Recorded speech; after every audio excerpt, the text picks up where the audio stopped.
जय श्री कृष्णा। प्रिय दर्शकों, आप सभी का स्वागत है हमारे इस YouTube चैनल पर।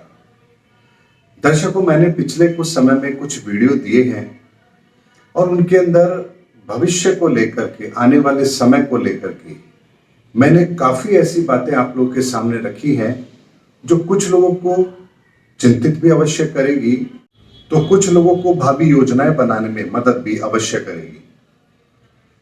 दर्शकों, होता भी यही है कि जब कभी हमें भविष्य के गर्भ में जो छिपा है उसका पता लगता है तो दो तरह की स्वाभाविक प्रतिक्रिया होती है। एक होती है कि हम उसको लेकर के चिंतित होते हैं और दूसरा, हम उन परिस्थितियों से बाहर निकलने की कोशिश करते हैं। लेकिन यहां पर एक प्रश्न आता है, जो होना है वो तो होकर रहेगा, ऐसा बहुत लोगों का मानना है। और अगर इसे दूसरी भाषा में कहूं तो ऐसे समझिए कि हाथ की लकीरें क्या बदल सकती हैं? तो इसका उत्तर मैं आपको बहुत स्पष्ट शब्दों में आज इस वीडियो में जरूर दूंगा। दर्शकों, हाथ की लकीरें बदलती हैं, पर आपके अंदर उनको बदलने का सामर्थ्य होना चाहिए, इच्छा शक्ति होनी चाहिए। यानी कुछ चीजें संसार के अंदर ऐसी हैं जिसे परिवर्तित करने की ताकत ईश्वर ने हमें दी है। यह अधिकार ईश्वर ने अपने हाथ में नहीं रखा है। कुछ चीजें ऐसी हैं जिसके अधिकार ईश्वर ने अपने हाथ में रखे हैं और जिसे परिवर्तित करना हमारे अपने अधिकार क्षेत्र में नहीं है। जैसे हमें माँ बाप कौन से मिलेंगे ये आप और हम तय नहीं कर सकते। हमें भाई बहन कौन मिलेंगे ये हम तय नहीं कर सकते। हमें बच्चे कौन से मिलेंगे ये हम तय नहीं कर सकते। लेकिन पत्नी चुनने का अधिकार भगवान ने हमें दिया है और उसी में हम बहुत बड़ी गलतियां भी अवश्य करते हैं, क्योंकि तब हमारी इच्छा शक्ति उसमें शामिल होती है। दर्शकों, ये बात मैंने आप लोगों के सामने इसलिए रखी है क्योंकि आने वाले समय में जब समस्याएं विकट होंगी, परिस्थितियां विकट है, ब्रह्मांड में ग्रहों की परिस्थितियां खराब है, तो हमारे सामने भी एक प्रश्न आता है कि अगर इतना कुछ खराब है तो फिर हम क्या कर सकते हैं। शायद जो होना है वो तो होके रहेगा, हमारे हाथ में कुछ भी नहीं है। तो इसी प्रश्न का उत्तर है कि हम चाहे तो इन विषम परिस्थितियों के अंदर भी अपने लिए अवसर तलाश सकते हैं। हमारे हथेली की रेखाओं को हम बदल सकते हैं। सिर्फ हमारे अंदर इच्छा शक्ति होनी चाहिए कि हाँ, मुझे इन परिस्थितियों से बाहर निकलना है। दर्शकों, उदाहरण के साथ आप लोगों के सामने बात रखता हूं। दशरथ जी के संतान योग नहीं था, लेकिन फिर भी उन्हें भगवान राम प्राप्त हुए। और ऐसे बहुत से उदाहरण हैं हमारे शास्त्रों के अंदर जहां नियति ने व्यक्ति के लिए कुछ और निर्धारित किया था, लेकिन व्यक्ति ने अपने पुरुषार्थ से और अपने सकारात्मक मार्ग से परिस्थितियों को बदला है। इसीलिए प्रकृति का विकट होना या सहज होना यह हमारे हाथ में नहीं है, लेकिन उन परिस्थितियों का मुकाबला कैसे करना है, उसका सामर्थ्य अपने अंदर इकट्ठा करना, यह हमारे अपने हाथ में है। अब इसी बात को यदि मैं और साधारण शब्दों में आपके सामने रखूं तो आप ऐसे समझिए, कुदरत ने हमें अंगूर दिए, लेकिन उससे किशमिश, मुनक्का या शराब हमने बनाई। प्रकृति ने हमें दूध दिया, लेकिन उससे घी, मक्खन, छाछ ये हमने बनाया। प्रकृति ने हमें केवल लकड़ी दी, लेकिन उस लकड़ी से फर्नीचर, पहिया, रथ ये हमने बनाया। कुदरत ने केवल हमें धातु दिए, लेकिन उस धातु से बाण, मशीनरी या यूं कह लीजिए कि आधुनिक हमारे जो प्लेन है या और भी जितने भी संसाधन हैं, इसको हमने बनाया। यानी प्रकृति हमें केवल प्राकृतिक तौर पर वो चीजें उपलब्ध कराती है और उसकी उपयोगिता और उसकी अनुपयोगिता ये हम तय करते हैं।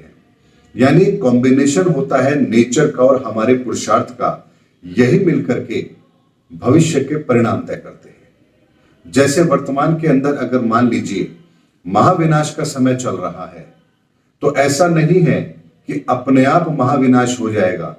इसी प्रकृति के अंदर से कुछ लोग उस महाविनाश के लिए पृष्ठभूमि भी तैयार अवश्य करेंगे। ऐसे में यदि हम पुरुषार्थ करने को तैयार हैं और वर्तमान परिस्थिति के आधार पर अपनी प्लानिंग को करने को तैयार हैं, तो निस्संदेह हम बहुत बड़ी ऐसी परिस्थितियों को बदलने की ताकत रखते हैं जो शायद भविष्य के परिणाम भी बदल सकती है। फिर आपके सामने उदाहरण से एक बात रखता हूं। कर्ण को कवच कुंडल मिले हुए थे, यानी उसे कोई हरा नहीं सकता था, लेकिन भगवान श्री कृष्ण ने उस समय पर कर्ण के हाथों की लिखी हुई लकीर, यानी उसके हाथ की लकीर कि तुझे युद्ध में कोई नहीं हरा सकता क्योंकि तेरे पास में कवच कुंडल है, उसके लिए भी भगवान श्री कृष्ण ने एक नया रास्ता निकाल लिया। बर्बरीक, जिन्हें हम खाटू श्याम जी के नाम से जानते हैं, उन्होंने भी महाभारत के युद्ध के अंदर अपनी भूमिका सुनिश्चित कर ली थी, लेकिन भगवान श्री कृष्ण ने उनके लिए भी एक अलग रास्ता तय किया। यानी कि परिस्थितियां हमें चुनाव का एक मौका अवश्य देती है कि क्या हम उन परिस्थितियों को बदलना चाहते हैं या नहीं चाहते हैं। अगर वास्तव में हम उन परिस्थितियों को बदलना चाहते हैं तो प्रकृति हमें वो सामर्थ्य भी देती है जिससे हम उन परिणामों को प्रभावित कर सकें।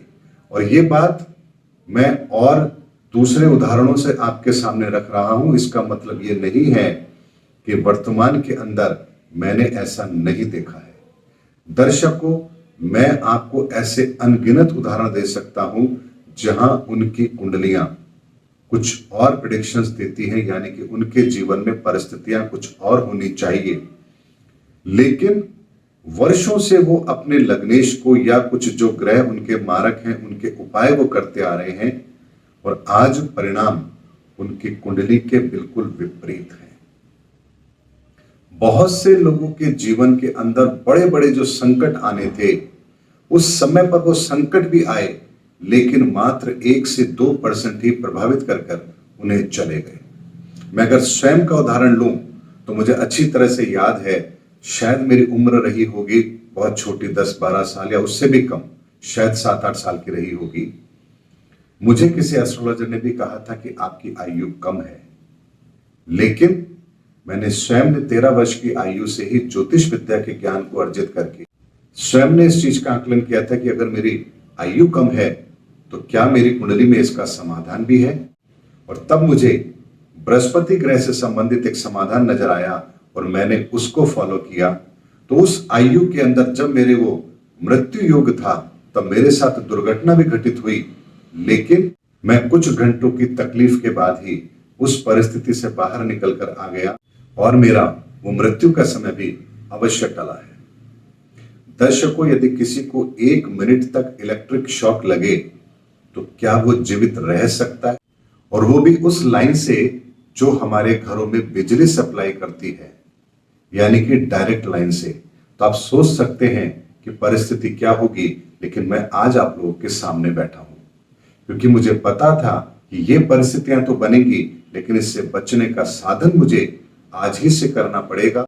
और मैंने 13 साल की उम्र से ही वो अपने उपाय शुरू भी कर दिए थे, और जिसका परिणाम यह है कि उस समय के आने पर वो घटना तो घटित हुई, लेकिन मुझे उस समस्या से बाहर निकलने का रास्ता भी मिला। इसीलिए दर्शकों, जीवन के अंदर यदि आप एक लक्ष्य निर्धारित कर लें कि ये परिस्थिति यदि आपके जीवन में आएगी और आपको उससे बाहर निकलना ही है, और उसके लिए जो भी रास्ता आपके लिए श्रेष्ठ बनता है, यदि आप उसका अनुसरण करते हैं तो निस्संदेह आपके हाथों की लकीरें भी जरूर बदलती हैं। मैंने स्वयं ने अपने हाथों की लकीरों को बदलते हुए देखा है, और हमारे बहुत सारे ऐसे दर्शक होंगे जो इस बात को मानते भी होंगे कि उनके हाथ में पहले लकीरें कुछ और थी और अब नई लकीरें बनना आरंभ हुई हैं, और कुछ लकीरें जो पहले थी वो अब उनके हाथ में है ही नहीं। ऐसा बहुत लोगों के साथ होता है, लेकिन होता उनके साथ है जो परिस्थितियों को बदलने के लिए तैयार रहते हैं। इसलिए दर्शकों, ये मत सोचिए कि हाथों की लकीरें बदलती नहीं हैं, बस केवल आपके अंदर इच्छा शक्ति होनी चाहिए उन परिस्थितियों को बदलने की। ये दृढ़ निश्चय आप अपने जीवन में करके देखिए। अगर आपकी तकदीर ना बदले तो फिर कहना कि वास्तव में ज्योतिष विद्या काम नहीं करती। उम्मीद करता हूं दर्शकों, मेरा वीडियो आपको जरूर पसंद आया होगा। अगले वीडियो में आपसे फिर भेंट होगी, तब तक हमारे चैनल पर बने रहिए। जय हिंद, जय भारत।